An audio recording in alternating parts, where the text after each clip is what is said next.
बड़ी खबर आ रही है इस समय, आपको बता दें विकास दुबे का एक और साथी ढेर कर दिया गया है। प्रभात मिश्रा मुठभेड़ में हुआ है ढेर, कानपुर कांड का आरोपी हो गया है ढेर। तो एक एक करके विकास दुबे के करीबी, विकास दुबे के साथी पुलिस के हत्थे चढ़ रहे हैं, ढेर हो रहे हैं। इससे पहले भी कई नजदीकी मारे गए हैं, लेकिन ये बड़ी अपडेट आपको दे रहे हैं इस पूरे मामले में। विकास दुबे का एक और साथी प्रभात मिश्रा मुठभेड़ में हो गया है ढेर, कानपुर कांड का अपराधी ढेर हुआ है, लेकिन अब तक विकास दुबे पुलिस की गिरफ्त से बाहर। ऋषभ मणि हमारे साथ और जानकारी के साथ जुड़ गए हैं इस खबर पर। ऋषभ मणि, विकास दुबे का बेहद करीबी साथी प्रभात मिश्रा हुआ है मुठभेड़ में ढेर। जी कंचन, देखिए प्रभात मिश्रा को कल फरीदाबाद से गिरफ्तार किया गया था और वहां की कोर्ट में पेश किया गया था, जिसके बाद उसको ट्रांजिट रिमांड पर कानपुर लाया जा रहा था। कानपुर के करीब पनकी के पास हाईवे पे बता रहे हैं कि उसने एसटीएफ के सब इंस्पेक्टर से पिस्टल छीनी और भागने की कोशिश की है। जब एसटीएफ ने उसको घेरा तो उसी छीनी पिस्टल से उसने एसटीएफ के सब इंस्पेक्टर के ऊपर फायरिंग की और जब एसटीएफ की ओर से जवाबी कार्रवाई की गई है, जिसमें प्रभात मिश्रा उर्फ कार्तिकेय फिलहाल बताया जा रहा है उसकी मौत हो चुकी है।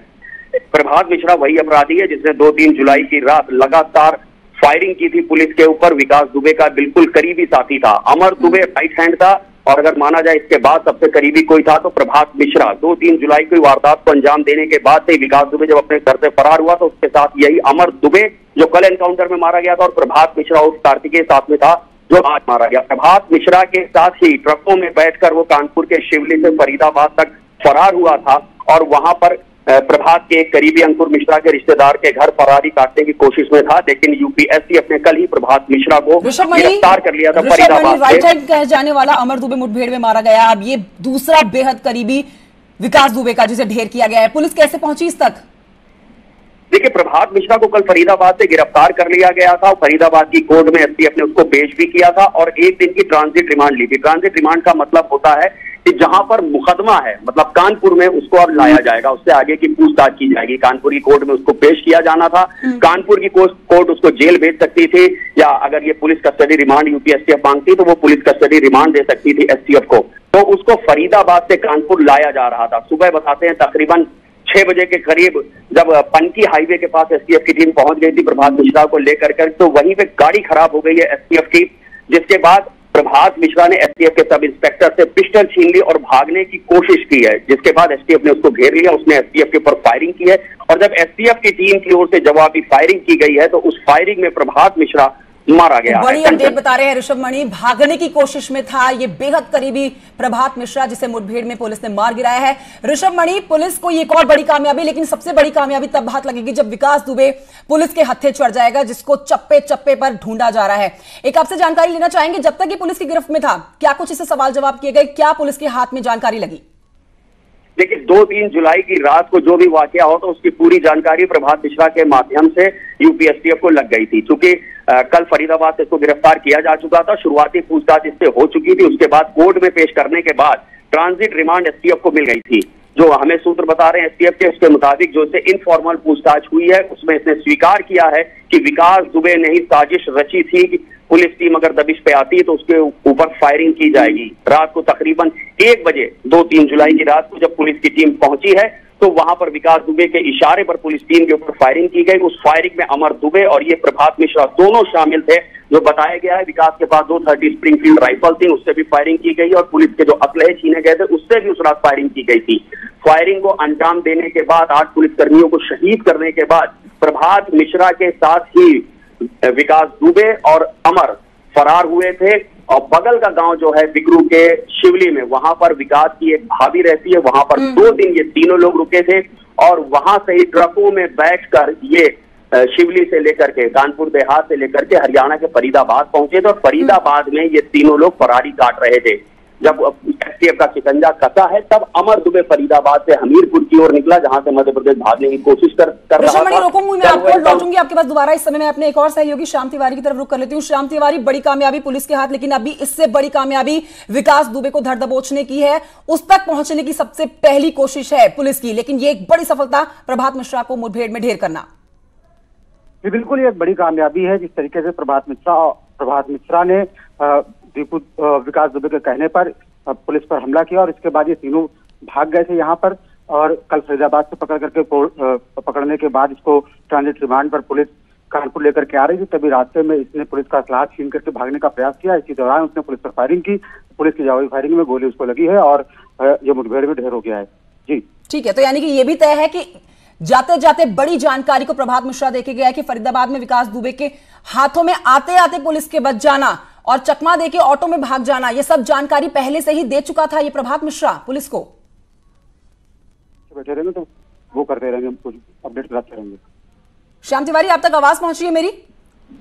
संपर्क नहीं हो पा रहा है श्याम तिवारी से, लेकिन इस बीच बड़ी खबर है और ऋषभ मणि हमारे साथ लगातार बने हैं। ऋषभ मणि, यानी कि ये बिल्कुल तय है कि पुलिस के हाथों ये अहम जानकारी दे चुका है और ये भी, इसमें भी दो राय नहीं है कि बहुत दूर नहीं है चूहा बिल्ली और ये चोर पुलिस वाला जो खेल चल रहा है।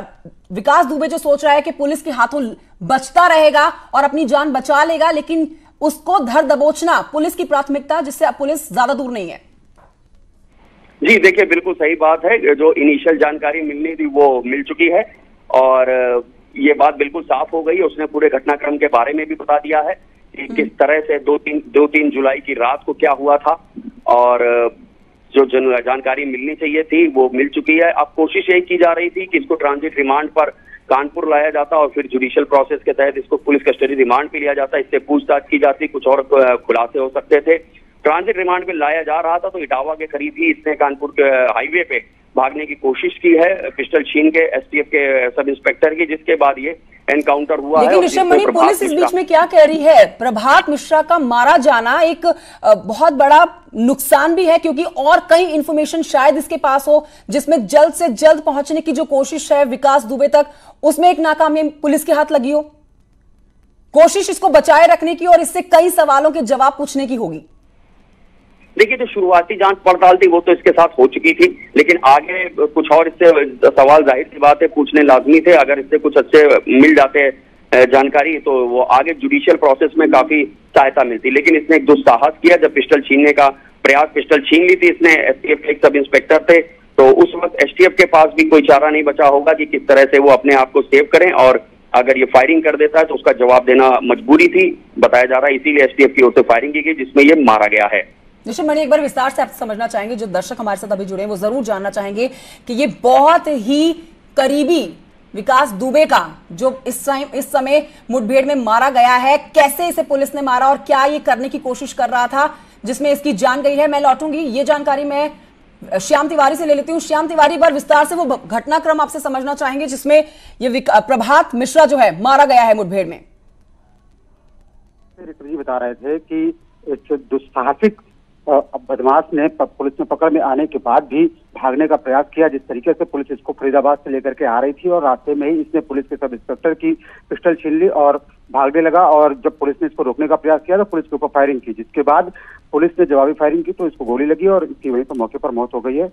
बाकी डिटेल्स का इंतजार किया जा रहा है, अधिकारी मौके पर पहुंच रहे हैं। जी ठीक है, तो बाकी डिटेल्स का इंतजार किया जा रहा है। ये बड़ी कामयाबी, विकास दुबे का बेहद करीबी साथी प्रभात मिश्रा जो है मुठभेड़ में मारा गया है। मेरे दो सहयोगी लगातार हमारे साथ बने हुए हैं, लखनऊ से हमारे साथ बने ऋषभ मणि, साथ ही कानपुर से हमारे साथ श्याम तिवारी बने। ऋषभ मणि, अगर आप तक मेरी आवाज पहुंची है तो आपसे जरूर जानना चाहूंगी कि पुलिस के पास लगातार जानकारियां हैं, पहुंच रही हैं, अपडेट तस्वीरें आ रही हैं, वीडियोज वायरल हो रहे हैं, फोन कॉल उनको आता है कि किसी शख्स ने उससे फोन लेने की भी कोशिश करी विकास दुबे ने, और अपने आप को बचाने की जो एक कोशिश है लगातार वो करता जा रहा है, लेकिन पुलिस के हाथों से कब तक बचेगा? बड़ी खबर आपको बता रहे हैं इस समय एक और इस पूरे मामले पर। इटावा में अपराधी बाउन हुआ है ढेर। विकास का ये एक और साथी, एसटीएफ ने इसको मार गिराया है। लगातार साथियों के मारे जाने की खबर पुलिस के हाथों से अभी भी दूर। कई दिन बीत चुके हैं, विकास दुबे छुपा छुपा फिर रहा है, लेकिन ये एक बड़ी सफलता। अमर दुबे के मारे जाने के बाद प्रभात मिश्रा जो दूसरे नंबर पर सबसे करीबी बताया जाता है विकास दुबे का, वो मारा गया है। और कहानी इसके पीछे ये कि भागने की कोशिश कर रहा था, पुलिस के साथ मुठभेड़ होती है, पुलिस की पिस्टल निकाल लेता है और अपनी जान बचाने के लिए जब भागने की कोशिश करता है तो पुलिस इसको ढेर कर देती है। ऋषभ मणि, ये इसकी कोशिश अपने आप को बचाने की। आशुतोष भी इस समय हमारे साथ जुड़ गए, हमारे सहयोगी। आशुतोष, ऋषभ मणि भी हमारे साथ मौजूद है, साथ ही श्याम तिवारी भी हमारे साथ मौजूद है, लेकिन आपसे ये पूरा घटनाक्रम समझते हैं कि ये सबसे बड़ा जो एक कामयाबी कही जाएगी पुलिस के हाथों जो लगी है। भागने की जब ये कोशिश करता है प्रभात मिश्रा, इसको ढेर कर दिया जाता है। कई अहम सुराग, कई अहम बातचीत इससे पहले ही हो चुकी थी।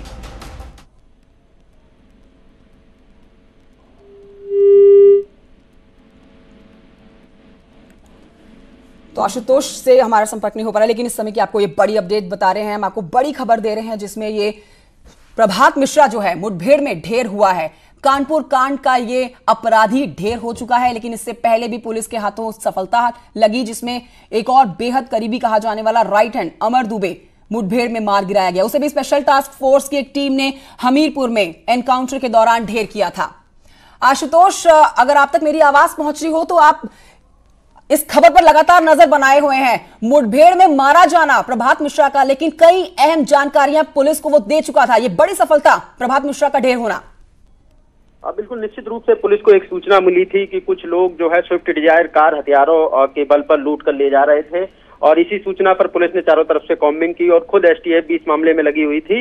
उसके बाद जो चारों तरफ से जब घेराबंदी की तो जो डिजायर थी वो एक पेड़ से टकरा गई, इसमें एक व्यक्ति इंजर्ड भी हुआ है। और उसके बाद एसटीएफ ने जब इसको घेरने की कोशिश की तो जवाबी फायरिंग होने लगी। इनके पास से काफी मात्रा में हथियार भी बरामद हुए हैं, और फिलहाल जो है विकास, माफ कीजिएगा, बहुवन शुक्ला ढेर हो गया बताया जा रहा है। बहुवन शुक्ला विकास दुबे का काफी नजदीकी था, यही वजह से काफी दिनों से जो एसटीएफ थी लगातार इसको भी घेरने की कोशिश कर रही थी, और आखिरकार एक बड़ी कामयाबी एसटीएफ को मिल गई। बाउन कितना नजदीकी था आशुतोष? पुलिस क्या बोल रही है कि ये भी जिस तरह से अमर दुबे और प्रभात मिश्रा बेहद नजदीकी विकास दुबे के, क्या ये भी इतना ही ज्यादा नजदीकी था और इसके पास भी कई जानकारियां थी? विकास दुबे की हर अपडेट और हर हलचल इसको पता रहती थी। बिल्कुल, जो हमारे सूत्र है वो बताते हैं निश्चित रूप से ये बहुत ही नजदीकी माना जाता था, यानी कि राइट और लेफ्ट हैंड की तरह था ये बिल्कुल। और पुलिस को लगातार इसके बारे में जानकारियां मिल रही थी, और इस पे 50,000 का इनाम भी घोषित कर दिया गया था। तो ऐसे में लगातार पुलिस और एसटीएफ इसको खोज रही थी, और आखिरकार पुलिस के लिए एक बड़ी कामयाबी कहेंगे कि जब ये स्विफ्ट डिजायर लूट के भाग रहा था तो उसी समय जो है पुलिस और एसटीएफ ने चारों तरफ से घेराबंदी करके इसको मार गिराया। भागने की कोशिश कर रहा था। राइट और लेफ्ट का खेल तो यहां पर खत्म हो गया आशुतोष। राइट और लेफ्ट कहे जाने वाले प्रभात मिश्रा भी मारा गया, अमर दुबे भी मारा गया, बाउन भी मारा गया, लेकिन मुख्य जो आरोपी है, सबसे बड़ा जो गुनहगार है, वो अब तक पुलिस की गिरफ्त से दूर है।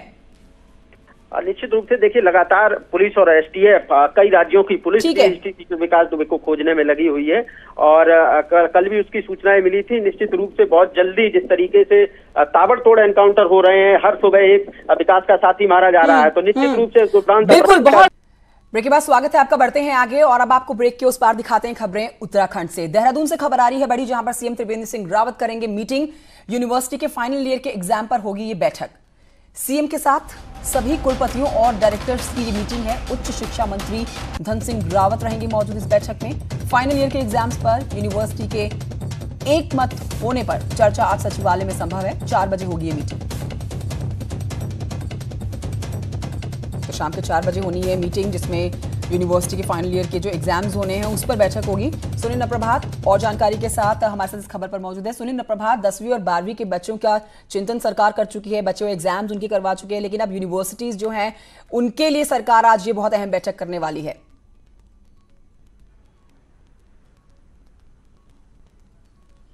बिल्कुल कंचन, लॉकडाउन के पीरियड में जब हायर एजुकेशन में एग्जाम होने थे तो राज्य सरकारों ने केंद्र के पाले में ये कहकर गेंद लुढ़का दी थी कि केंद्र सरकार एचआरडी मिनिस्ट्री जो भी रूल जो भी गाइडलाइन जारी करेगी उसके अनुसार ही एग्जाम होंगे, राज्य सरकारें कराएंगी।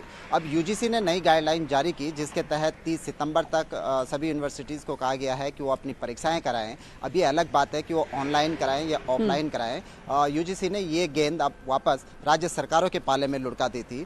इसके बाद जब राज्य सरकारों में अब बहुत सारे स्टूडेंट्स इसका विरोध भी कर रहे हैं कि पूरे लॉकडाउन के पीरियड में कोरोना काल में उनका सिलेबस पूरा नहीं हुआ है, पढ़ाई नहीं हुई है, ऑनलाइन पढ़ाई तक नहीं हुई है कई जगह, तो स्टूडेंट्स का कहना है कि वो एग्जाम में बैठेंगे तो किस तरह बैठेंगे। तो उनका एक विरोध है और उनकी मांग है कि जिस तरह से फर्स्ट ईयर और सेकेंड ईयर के जो एग्ज़ाम है उनको आंतरिक मूल्यांकन के आधार पर प्रमोट किया जा रहा है, तो उसी तरह फाइनल ईयर के जो स्टूडेंट्स हैं उनको भी आंतरिक मूल्यांकन के आधार आधार पर प्रमोट किया जाए। और हमने देखा कि उत्तराखंड में वो कांग्रेस का फ्रंटल संगठन हो, NSUI हो या फिर वाम पार्टियों के SFI से जुड़े हुए स्टूडेंट्स हो, वो लगातार इस बात का विरोध कर रहे हैं। इसको लेकर आज शाम 4 बजे उस शिक्षा राज्य मंत्री और मुख्यमंत्री त्रिवेंद्र सिंह रावत के नेतृत्व में सचिवालय में एक बैठक होगी कुलपतियों के साथ, डायरेक्टर्स के साथ, और उसके बाद ये माना जा रहा है कि आज तय हो जाएगा कि 30 सितंबर तक UGC की गाइडलाइन के अनुसार जो परीक्षाएं करानी है वो ऑनलाइन होंगी या ऑफलाइन होंगी, और दोनों में से अगर किसी भी सिस्टम से अगर परीक्षाएं होती हैं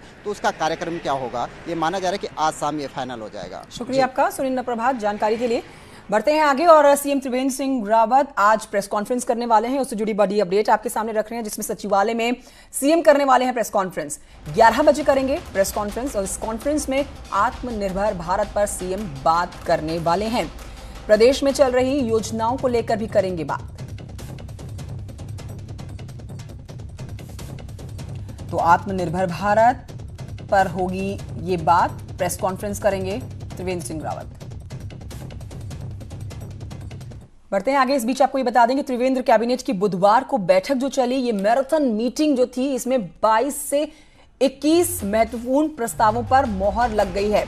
22 महत्वपूर्ण प्रस्ताव थे जिनमें से 21 पर मोहर लगी है। ये अच्छी खबर प्रदेश के लिए, जिसमें कई महत्वपूर्ण फैसले ले लिए गए हैं और उन महत्वपूर्ण फैसलों की बातें हम एक एक करके आपके सामने रखेंगे। जिसमें सबसे बड़ा फैसला जो है वो है मुख्यमंत्री राहत कोष में पारदर्शी व्यवस्था बनाए रखने के लिए वित्त विभाग के एक अधिकारी की नियुक्ति को हरी झंडी दे दी गई है।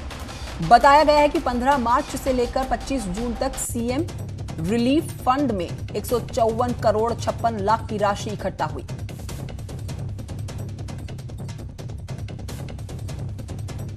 मुख्यमंत्री राहत कोष का पैसा होता है, उसका ऑडिट तो होता है, लेकिन सामान्यतः वो ऑडिट जो विभिन्न प्रकार से हमारे सरकारी विभागों का होता है उस रूप में नहीं होता। इसलिए आज हमने इसका हिसाब देते हुए कहा कि वित्त विभाग का एक अधिकारी इस काम के लिए दे दिया जाए, जिसको कैबिनेट ने स्वीकार कर लिया। कल यानी कि बुधवार को सीएम त्रिवेंद्र सिंह रावत ने सभी जिलों के डीएम के साथ जल जीवन मिशन की समीक्षा की है। सीएम ने कहा कि पानी से जुड़ी योजनाओं में तेजी से काम किया जाए, काम में कोई कोताही ना हो। अब खास बात क्या रही कल की इस बैठक में बड़े फैसले में लेने की, जिसमें हर प्रदेश में 3,58,000 परिवारों को 1 रुपए में पानी का कनेक्शन मिल जाएगा। यह फायदा आर्थिक तौर पर कमजोर लोगों को एक बड़ी राहत है, बड़ी सौगात है, बड़ी मदद देगा। और इस योजना में 1565 करोड़ का खर्च आएगा। जिलों में 1 करोड़ तक की योजनाओं को डीएम मंजूरी कर सकेंगे। देहरादून से खबर, प्रदेश कांग्रेस की बैठक और कांग्रेस के फ्रंटल ऑर्गेनाइजेशन की मीटिंग आज। किसान, युवा, महिला कांग्रेस की होगी ये बैठक। अहम बैठक कांग्रेस की तरफ से विपक्ष की प्रदेश अध्यक्ष प्रीतम सिंह की अध्यक्षता में बैठक होगी। 11 बजे कांग्रेस भवन में होगी ये बैठक।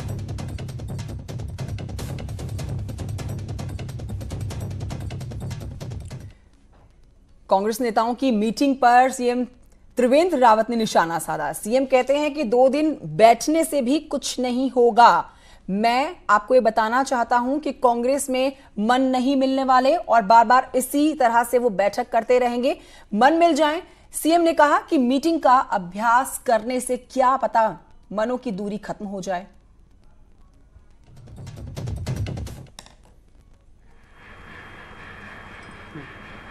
मनों की जो दूरी है उसको दूर करें पहले, तो उससे कोई संदेश जाएगा।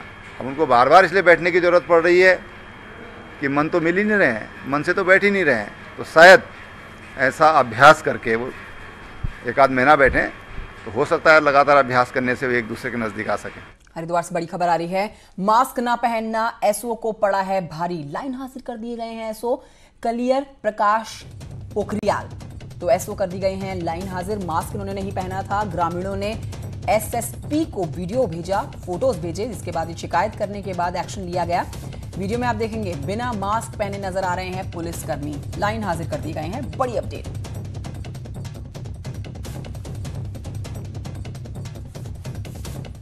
और अब जल्दी से आपको प्रदेश की कोरोना अपडेट दे देते हैं, जिसमें कल यानी कि बुधवार को 28 नए मामले सामने आए हैं। कुल केसेस अब हो जाते हैं 3,258। एक्टिव इनमें से 534 हैं। 9 मामले देहरादून से आए, 6 हरिद्वार से, नैनीताल से 2, पौड़ी से 4, उधम सिंह नगर से 3, उत्तरकाशी से 4 नए मामले आए हैं। तो कल आए हैं ये नए मामले, जिसके बाद संख्या और बढ़ गई है उत्तराखंड में कोरोना संक्रमित लोगों की।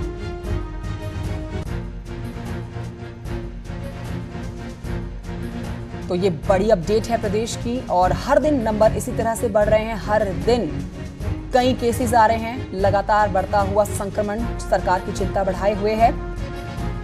इसी तरह से टेस्ट का जो बैकलॉग हुआ है वो भी सरकार के लिए एक चिंता है।